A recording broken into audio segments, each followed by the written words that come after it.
Нека да продължим нашата обиколка. Наистина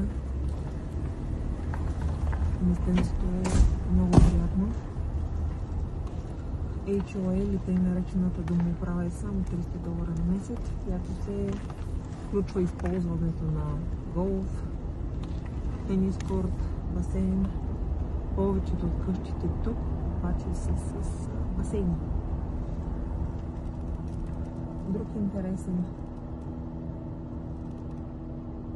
факт е, че 2016 къщите са стрували по $300,000. В момента са по 650. Това са пощенските кутии за част от къщите.